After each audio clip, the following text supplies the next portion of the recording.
Good evening, everyone, and thank you for joining us. Conservatives are pushing to make ballot voting in the legislature public. Channel 8's Veronica Barreto joins us now live here in the studio with what opponents and supporters of the effort have to say. Veronica?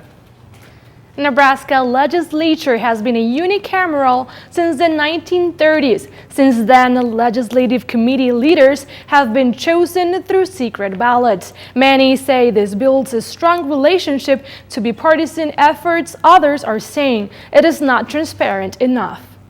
Supporters of an effort to end the secret ballot voting in the Nebraska's legislature are confident they have the votes needed to pass a rule change ahead of January's session. I believe that we have at least 28 state senators who support the effort. It's probably closer to 30, maybe 31. Secret ballots have been used to elect committee leaders since 1937, while opponents of this effort say secret ballots are crucial for bipartisanship.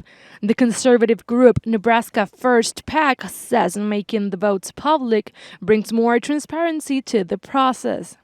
If a person is elected because they say they're a conservative or a liberal, and then they vote for somebody who does not match those values, shouldn't the voters know about that when they're going to the polls? Edwards says changing the current ballot voting, it's not a partisan issue.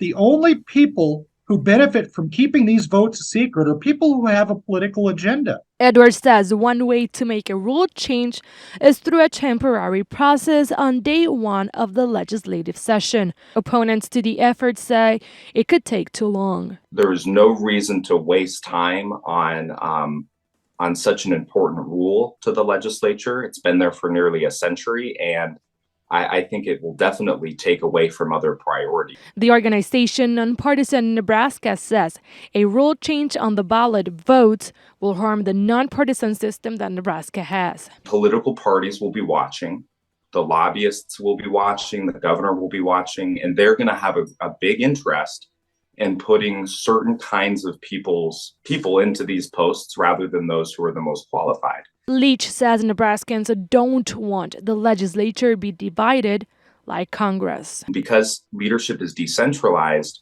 lawmakers have to depend on building coalitions around issues and also building strong relationships with other members.